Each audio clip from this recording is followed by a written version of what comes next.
Hello and welcome back.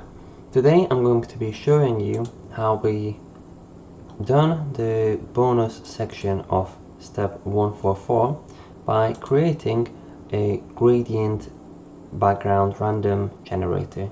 As you can see here, works perfectly fine and gives us random values every single time using JavaScript.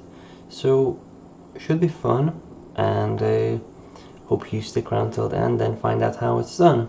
See you in a bit.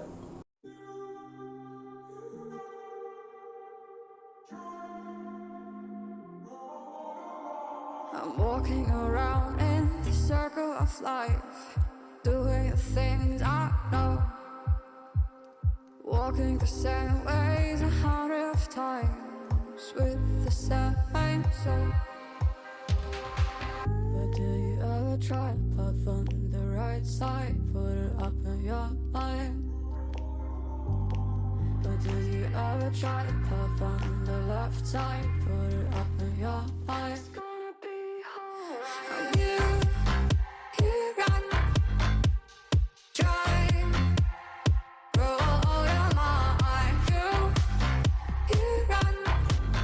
Alright, so let's show you how it is done. Well, first of all, we created a button, a random ID or an ID of random color, or rand color, and that has, the value of random background.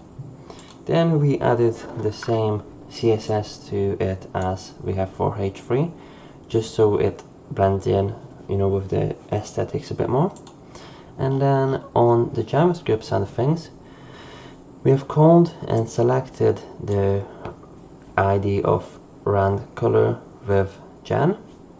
We have extracted the function of current gradient from the set gradient because we will be using it in multiple occasions.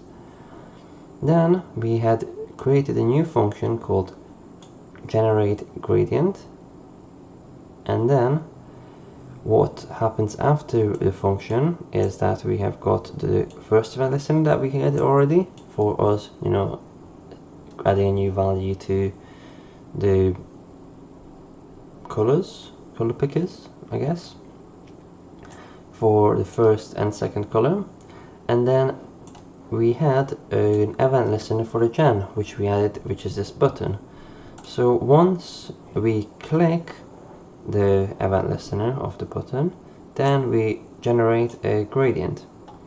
So once I click this, we come to the function, we set variables for all the colors with both the left and the right hand side, and then using a similar code as we use for the set gradient, but also a bit different, we set the RGBA. It has to be A because you just liked it to be A, I guess. Without A it doesn't work. So RGBA, but also we set the A to be 100, so we don't want any opacity.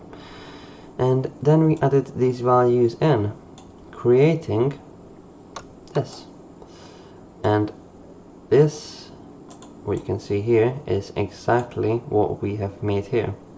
Because then we use the current gradient function describing what the actual function is, or what the actual color is. So as you can see this in action, I click it, new color. Every single time the numbers switch between 0 and 255. Well, how does that work? Because we have got math.flat, or floor which means that basically we always round down, so 255.999 would still be 254, and 0.05 or 0.999 would still be rounded down to -1. So then we add 1 to all of them, making our smallest value that we can get equaling to, what is it again? 0, and the largest value equaling to 255. So that's how this works, and now we have an epic color generator that we can pick and choose from. So maybe we like this color, then we can just copy it out and use it somewhere else. So fun stuff. Hope you enjoyed. If you did, like, subscribe, whatnot, and see you in the next one. Bye bye.